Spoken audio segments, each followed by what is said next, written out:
और सर क्या कहना चाहिए मुहूर्त है 5 लाख एक सेकंड इसमें आ नहीं रहा लाइव है इधर टावर ही नहीं है ये अरमान है अरमानों के जैमर लगा सर आज प्रेस मीट है, क्या कहना चाहेंगे आप? अपनी मीडिया बुलाई है, आज 4-5 लाख फिल्मों का मुहूर्त है, क्या कहना चाहेंगे? सबसे पहले आपका नाम? संतोष मिश्रा। जी संतोष जी, क्या कहना चाहेंगे? देखिए, आज हमने 5 फिल्मों का मुहूर्त किया और सबसे अच्छा है कि धीरेन्द्र झा जी और कुणाल तिवारी जो हमारे एक्टर हैं, और दिया बाती का पोस्टर भी लॉन्च हुआ और हम लोग गाने वगैरह भी देखे तो बहुत अच्छा एडिट होने के बाद आया है। और धीरेन्द्र झा जी और कुणाल जी जो मिल के भोजपुरी के अंदर जो सामाजिक परिवेश वाली फिल्मों को जो लेके आ रहे हैं वो बहुत अच्छा प्रयास है। और कल ही हम लोग बैठे थे, मुहूर्त का जब चर्चा हो रहा था और काफ़ी सारे कॉन्सेप्ट पे डिस्कस हुआ तो मुझे खुद ही अच्छा लगा, क्योंकि हमेशा आप लोग ये सवाल करते हैं कि भोजपुरी में बल्गर है, ये है वो है, लेकिन अभी जो नया जनरेशन आ रहा है और इवन कुणाल नहीं बाकी और भी बहुत लोग हैं जो सोशल फिल्मों पे ज़्यादा ध्यान दे रहे हैं। और जो भी फिल्मों का जो मुहूर्त हुआ है तो अच्छे से कोशिश करेंगे कि वैसे ही बनाए जैसे इन्होंने दिया बाती या इसके पहले और भी जो फिल्में करके आए हैं, तो उसी ढंग से बढ़िया किया जाएगा। 5 फिल्मों के नाम क्या क्या है, अनवील करना चाहिए? हाँ, एक तो है शिवाय, दूसरा है अपने बेगाने, तीसरा है बाबुल की दुआएं, और एक मराठी फिल्म है एकलव्य। अच्छा, एक नागार्जुन नागार्जुन अपने बेगाने। अब बताया अपने बेगाने। तो सभी को आप ही डायरेक्ट कर रहे हैं अलग अलग? नहीं, अब जैसे एकलव्य को निगम जी कर रहे हैं और बाबुल की दुआएं अपने बेगाने शिवाय वो मैं कर रहा हूँ, और नागार्जुन धीरेन्द्र झा जी कर रहे हैं ना। और सबसे अच्छा कि धीरेन्द्र झा जी से मैं शूटिंग में मिला था और प्रोड्यूसर के होना नाते इतने क्रिएटिव हैं और ये फिल्म मेकिंग का कोर्स भी कर चुके हैं। तो अगर प्रोड्यूसर आपका क्रिएटिव है तो बहुत चीज़ें आसान हो जाती हैं फिल्म मेकिंग में, है ना। तो एक फिल्म अपना धीरेन्द्र झा जी डायरेक्ट कर रहे हैं, इसके पहले भी कर चुके हैं। वो कौन सी फिल्म थी? काबिल की है, गुंडे 2। हाँ, काबिल और गुंडे 2 जो बहुत बेहतर तरीके से नैहर की चुनरी बना चुके हैं। नैहर की चुंदरी, इसका मैं ट्रेलर प्रोमो देखा हूँ और as a director as a writer मुझे बहुत ही अच्छा लगा। और सबसे अच्छा है कि सोशल मुद्दे के ऊपर जो लोग काम हो रहा है और भोजपुरी के लिए बहुत ही अच्छा है। सर आपकी जो फिल्में हैं, एक लाइन में अगर हम आपसे पूरी नहीं जानना चाहेंगे, एक लाइन में किस तरह की फिल्में हैं जो एक फिल्म का अगर बात करें? पारिवारिक संस्कारों पर आधारित है कि आज जो हम जो पहले समूह परिवार का हुआ करता था आज वो टूटता जा रहा है। और बचपन में जो हम लोग देखे हैं कि संस्कारों में आदमी अगर बंधा हुआ होता है, जो हमारी संस्कृति है छूटती चली जा रही है। जैसे साउथ वगैरह की फिल्म देखेंगे या अगर मराठी सिनेमा देखा जाए तो वो कहीं ना कहीं अपनी संस्कृति को ना टच किए होते हैं और हम लोग वो चीज़ ना छोड़ते चले गए थे जो हमारा मूलभूत चीज़ है। तो कहीं ना कहीं नया जनरेशन के बारे में ये कहना चाहूँगा कि इसके पहले भी राइटिंग में बहुत सारी फिल्में मेरी हिट हैं, कमर्शियली, है ना, एज ए डायरेक्टर भी बहुत सारी, लेकिन हम लोग वो मुद्दा नहीं उठा पाए थे क्योंकि थिएटर में सिनेमा चलता था।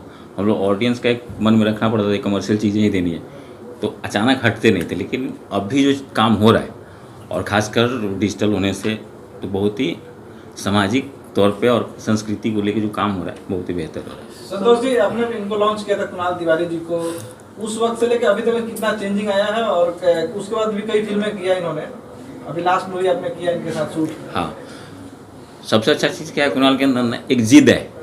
वो मुझे ना मजनू मोटरवाला जो हम लोग कर रहे थे और जब कुणाल मुझसे मिलने आए थे कि भैया ना कि मुझे लेके फिल्म बनाइए आप, है ना, उस वक्त भी इस आदमी के पास जो जुनून था, जिस हिसाब से फिल्म बना के रिलीज करना अपने बूते पे, है ना, और आज जब मैं देख रहा हूँ तो एक्टिंग से लेकर हर चीज़ में काफ़ी प्रोग्रेस है और बहुत ही बेहतर करते जा रहे हैं। और मेरे छोटे भाई हैं, ईश्वर से प्रार्थना करूँगा कि और बेहतर करते जाएं। और सबसे अच्छा बात क्या है कि ईगो नहीं है। होता है कि आदमी जब थोड़ा सफल होता है तो सबसे पहले ईगो उसको घेर लेता है, और कुणाल के अंदर बिल्कुल नहीं है। मैं चाहूँगा कि आगे हो भी नहीं और बेहतर काम करते रहें। सर समय के साथ बहुत सारी चीज़ें बदलती रहती हैं। अगर पिछले 5 साल की बात करें तो भोजपुर में काफ़ी बदलाव आया है। लोग एक साथ बैठ के फिल्में नहीं देखते थे, लेकिन पिछले 5-6 साल की बात करें, पारिवारिक फिल्में बन रही है, टाइटल भी डबल मीनिंग टाइटल होते थे पहले, वो सब बंद हो चुका है जी। आप आज जो आपकी फिल्में हैं सब पारिवारिक, लाइक बागवान जैसे स्टोरी टाइप कह सकते हैं, ड्रामा है, तो कितना बदलाव है आज की स्टोरी को लेकर, आप कितना ध्यान रखते हैं कि देखिए काफ़ी कुछ 5 साल पहले क्या था कि थिएटर का दौर था सिनेमा हॉल का, और सिनेमा हॉल में 60% जो ऑडियंस आती थी वो सिर्फ सीटी ताली वाली है ना, क्या तो कमर्शियल सिनेमा डबल मीनिंग है ना, और जोश दिलाने वाली फिल्में है ना। एक सेकंड दोस्त तुम्हारा खत्म हो गया कि बदलाव आ चुका है 5 साल की अगर बात करें, क्या कहना चाहिए? हाँ, तो ये 5 साल पहले जब थिएटर के लिए हम फिल्में बनाते थे तो हमारी जो ऑडियंस है 60%, तो अभी सिनेमा में देखेंगे 3 क्लास होता है, एक आगे फिर स्पेशल फिर बालकनी। तो बालकनी की ऑडियंस थोड़ी समझदार, हाँ, आगे वाले हम सिटी ताली वाले हम कमर्शियल, हाँ, और 40% ऑडियंस उस सिनेमा हॉल में नहीं आती थी। डिजिटल होने के माध्यम से वो भी हमारे साथ जुड़ गए।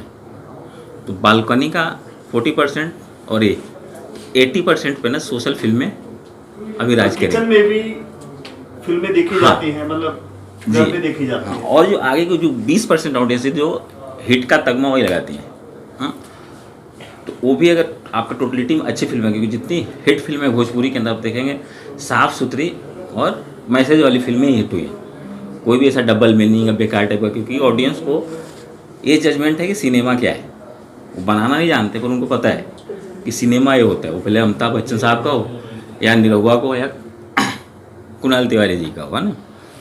तो ये ध्यान में रख के तो पहले थिएटर था, अभी थिएटर एकदम डाउन हो चुका है, डिजिटल अब मोबाइल से लेकर टीवी पे आना है और सोशल चीज़ें ही चलेंगी और सब लोग उस पर काम कर रहे हैं बहुत बेहतर। तो उस वक्त जो चीज़ें करने में लोग डरते थे आज धड़ल्ले से कर रहे हैं और उसका रिस्पॉन्स भी बहुत अच्छा आएगा। कुणाल जी के साथ कौन सी फिल्में हैं जिसमें कुणाल जी नजर आएंगे? मेरे ख्याल से एक तो दिया बाती हम लोग कंप्लीट किए, और तीनों फिल्मों का जो नाम लिया अपने पे गाने, बाबुल की दुआएं, अपने पे गाने में कुणाल जी होंगे और रवि किशन सर होंगे, और बाबुल की दुआ में सोलो कुणाल जी होंगे और शिवाय में सोलो कुणाल जी होंगे। कुणाल जी क्या कहना चाहिए? रवि किशन सांसद बनने के बाद आपके साथ पहली मूवी है इसके साथ? नहीं, पहले नहीं और आखिरी सबसे पहली फिल्म होगी मेरी उनके साथ। और एक्चुअली मैं खुद चाहता हूँ, मुझे लगता है कि हमेशा एक्शन का रिएक्शन होता है। अगर आप आपको लगता है कि आप अच्छा काम करते हैं तो कहीं ना कहीं सामने वाले का भी अच्छा काम करना बहुत ज़रूरी होता है, और वो बहुत ही फाइन एक्टर हैं। तो ये मेरे लिए अपॉर्चुनिटी है कि मैं उनके साथ काम करूँगा या स्क्रीन जो है शेयर करूँगा। कितना चैलेंजिंग आपके लिए कितने बड़े स्टार के साथ काम करना? नहीं, चैलेंजिंग सिर्फ एक्टिंग करने का होता है, परफॉर्मेंस का होता है, किसी के साथ काम करने का नहीं होता मेरे हिसाब से। ये मेरा इंडिविजुअल ओपिनियन है। आपकी कौन सी ऐसी मूवी, पहली मूवी कौन सी थी आपकी? मेरी सबसे पहली मूवी मजनू मोटर वाला थी, और भैया ने ही डायरेक्ट किया था और राइटिंग सब कुछ इन्हीं का था। कितना एक्सपोजर मिला आपको भोजपुरी इंडस्ट्री में या बॉलीवुड में आपको? मैं जब वो फिल्म मेरी आने वाली थी तब तो बहुत ज़्यादा मतलब बहुत ह्यूज था उसका, लेकिन फिर कहीं ना कहीं एक होता है कि जब हम film theatrical point of view से बनाते हैं तो कहीं ना कहीं डिस्ट्रीब्यूटर का भी बहुत बड़ा हाथ होता है उसको कामयाब करने में। तो शायद वहाँ पे हम लोग चूक गए थे, लेकिन फिर भी वो मैं बहुत ही सेटिस्फाइड था उस फिल्म से। कोई ड्रीम रोल है आपका कि वो करना है? संतोष जी से किया हो कभी आपने कि रोल मुझे करना है? अभी तो यकीन मानिए, अभी जो दिया बाती जो है तो मुझे लगता है कि हम एज एन एक्टर हमें लगता है ये भी कर ले वो भी करें, हम इंस्पायर होते हैं। हम किसी को देखते हैं, फिल्म में देखते हैं या किताबों में पढ़ते हैं, तो हम उस चीज़ से इंस्पायर होते हैं। तो उसी में से एक था दिया बाती था। तो मैं चाहता था कुछ ऐसा कैरेक्टर हो जिसमें परफॉर्मेंस करने का मौका मिले, क्योंकि सिर्फ डायलॉग्स बोलना मुझे मैं पर्सनली सेटिस्फाइड नहीं होता। मुझे लगता है कुछ डिफरेंट होना चाहिए ताकि परफॉर्म करने का मौका मिले। तो उसमें से एक था दिया और बाती, और फिर अभी बाबुल की दुआएं हैं। ये सारे फिल्म अब ऑफ कोर्स संतोष भैया लिखेंगे कहानी। संतोष मिश्रा जी कितना कंफर्ट हो गया इस बार सिनेमा करने में? पहला सिनेमा में आप कभी मैं कंफर्ट जोन का ऐसा है कि अब बहुत लोग जो जुड़े हुए हैं उनको पता है, जो नहीं जुड़े हुए ऐसा है कि मैं साल 1.5 साल संतोष भैया के साथ 24 आवर्स रहा।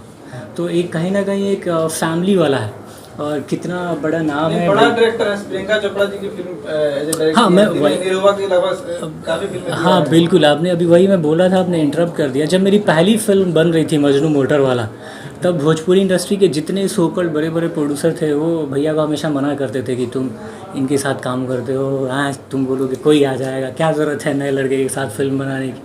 लेकिन तो भी भैया ने बनाया। और कहीं ना कहीं मैं एक लाइन में बोलूँगा कि मैं इस कदर फैमिली में घुसा हुआ हूँ इनके, या क्लोज़ हूँ कि जब अभी क्या है कि भैया का स्क्रिप्ट डायरेक्शन तो दूर की बात है कि स्क्रिप्ट भी जल्दी लोगों को नहीं मिलता है। भाभी हैं, अगर भैया टाइम पे कहाँ निकल रहे हैं मुझे बोल देती थी कि भैया आज ही नहीं तो भाग जाएंगे, आके स्क्रिप्ट ले लीजिए। तो मैं इस कदर जुड़ा हुआ हूँ फैमिली में, तो वैसा है मेरा comfort zone. As an actor या डायरेक्टर वाला नहीं है, फैमिली जैसा। एक आखिरी सवाल कि आपके रोल के बारे में थोड़ा बताना चाहेंगे, एक दो लाइनें? कौन से जो फिल्में आ रही इसमें किस तरह किरदार आपका? अभी दिया बाती में एक बहुत ही अभी जैसे आपने गाना एक देखा, एक पूरा फैमिली ड्रामा है। एक सर्टेन टाइम के बाद एक कुछ हादसा होता है और लड़का एबनॉर्मल हो जाता है, फिजिकली डिसेबल हो जाता है। और एक सोशल मैसेज भी है कि अगर आपकी शादी किसी से होती है, अगर दो फैमिली, अगर लड़की पूरी तरीके से इन्वॉल्व हो जाती है, हमने कहीं ना कहीं थोड़ा सा बाल विवाह भी दिखाया भी है, नहीं भी दिखाया है सिनेमा में। तो अगर आपकी शादी हो जाती है तो जो पुराने समय में, आज का नहीं, 70s के टाइम में होता था कि लोगों के दिमाग में कि हाँ भाई आपकी किसी से शादी तय हो गई, जब लड़का किसी लड़की को देखते भी नहीं थे, अचानक शादी होती थी। शादी के बाद जब लड़की घर आती तब पता चलता था घूंघट उठाने के बाद, अच्छा ये लड़की है। तब के टाइम की हमने सिनेमा बनाई है जब फ़ोटोज़ भी नहीं होते थे कुछ। पर चलते आपकी पूरी 2.25 घंटे की फिल्म में कहीं एक वायर, बल्ब, सड़कें वैसे कुछ नहीं दिखेंगे। कितना मुश्किल था सर ये चीजें, 70 में जाना, हर चीज एक एक चीज संभल के रखना, ना मोबाइल है उसमें, डायलिंग वाले फोन हैं, वो सारी चीजें हैं डायरेक्टर के लिए कितना देखिए पहले तो मुश्किल लग रहा था, लेकिन वो लोकेशन कुणाल का ही ढूंढा हुआ था। और उस बारे में मैं कहूँगा कि हमारे लिए अच्छा भी और बुरा भी है ना, कि अभी भी ना 70-80 के दशक के गांव हमारे यहाँ हैं। बाकी इंडिया में हर जगह डेवलप हो गए हैं और हमारे फिल्म के लिए तो बहुत अच्छा है कि हमको 70 के दशक का सब चीज़ मिला। हाँ, लेकिन गवर्नमेंट से मैं कहना चाहूँगा कि डेवलपमेंट हर जगह हो रहा है, वहाँ भी हो। हाँ, क्योंकि हमारे सिनेमा के माध्यम से ये मैसेज हो। लेकिन वो गांव मिला जहाँ पे काफ़ी तकलीफ़ें नहीं हैं, जैसे आप लोग भी देखे ना, वो पुराने घर, वही चीज़ें हैं ना, वही खेती, वो ऐसा नहीं है कि वो बना के रखें। हर जगह डेवलप हो रहा है, तो वहाँ भी गवर्नमेंट को करना चाहिए। संतोष जी, फिल्म में हीरो तो फिक्स हो गया, 5 में कुणाल जी, हीरोइन कौन रहेंगी? 5 नहीं, एक मराठी फिल्म है उसमें अभी करेंगे, इंटरव्यू करेंगे। अच्छा, तो उसमें 4 में हीरोइन कौन होगी बताएं? अरे वो डायरेक्टर प्रोड्यूसर डिसाइड करेंगे। हाँ, उसमें क्या होता है, बाकी प्रोड्यूसर साहब का भी हिस्सा होता है ना। आपकी मुस्कुराना किसकी, भैया की कि मेरी? मैं मुस्कुरा। क्या कहना चाहेंगे संतोष जी? संतोष मिश्रा जी की फेवरेट हीरो है। देखिए अच्छा क्या होता है, क्या अमरपाली दुबे होंगे इस बार? हाँ, पक्का एकदम, है ना। और क्या होता है, हीरो की पसंद की हीरोइन तो काम करने में ज़्यादा सहूलियत हो जाता है। कौन सी आपकी पसंद है? संतोष जी ने बोला, आपसे अगर पसंद पूछा जाए। देखिए मैंने ज़्यादातर फिल्में काजल जी के साथ में किया है, तो अगर ऐसा सवाल करेंगे तो फिर काजल जी के साथ मेरा कंफर्ट जोन है। लेकिन काजल के बारे में आज एक हम नाम लेना नहीं चाहेंगे, नहीं तो उसकी पब्लिसिटी हो जाएगी, क्योंकि काफी लंबा चौड़ा बयान दिया है। काजल दूसरी है। अच्छा, काजल यादव। अच्छा, राघवानी के साथ मेरी पहली फिल्म थी। उसके बाद मैंने आज तक कोई हमने काम नहीं किया। मजनू मोटर वाला हमारी पहली फिल्म थी, मैं और काजल राघवानी थे। उसके बाद फिर कभी हम काम नहीं कर पाए, शायद अभी करेंगे। अच्छा कुणाल जी, काजल राघवानी के साथ आपने काम किया है। आज एक लड़की ने खुलेआम आरोप लगाया कि गुजराती हैं और गुजरात के लोग बिहारी के लोग भगाते हैं और इनको भोजपुरी में लोग बढ़ावा देते हैं। काफी पेड़ पे सवाल उठाया है खेसारी लाल और इसके पेयर पे, दोनों का जो केमिस्ट्री है उसको लेकर काफी सवाल। उस पे तो कमेंट नहीं है, सिर्फ एक लाइन पे है कि भगाने वाले पे बताइए, हम बिहारी आके तो इतना जमाए, कैसे कौन भगा रहा है हमको यहाँ से? वो लड़की बिहार से है। अरे हम भी बिहार से ही हैं, हमारे प्रोड्यूसर बिहार से, हम बिहार से, सब बिहार से। ना पब्लिसिटी के लिए हो सकता है ये खुद लाइमलाइट में आना चाहते हैं, तो काम करेंगे तो ज़्यादा बेहतर है। आप कुणाल जी छपरा के रहने वाले, खेसारी जी भी छपरा के हैं और उनके ऊपर हमेशा आरोप प्रत्यारोप आजकल इंडस्ट्री में लग रहे हैं, इस पे आप कुछ खुल के बोलना चाहते हैं? अरे क्या, हम बहुत करीब हैं, मुझे लगता है 5-7 किलोमीटर के डिस्टेंस पे है। शायद जब वो फिल्म में काम नहीं करते थे, गाने वाने करते थे, तो मेरे यहाँ आके फिल्में देखा करते होंगे और वो बहुत अच्छे तरीके से मेरी फैमिली को जानते हैं। तो एक कहीं ना कहीं एक भाईचारा भी है और हम एक जगह से हैं, तो मैटर तो करता ही है ना। Thank you sir. Okay, thank you.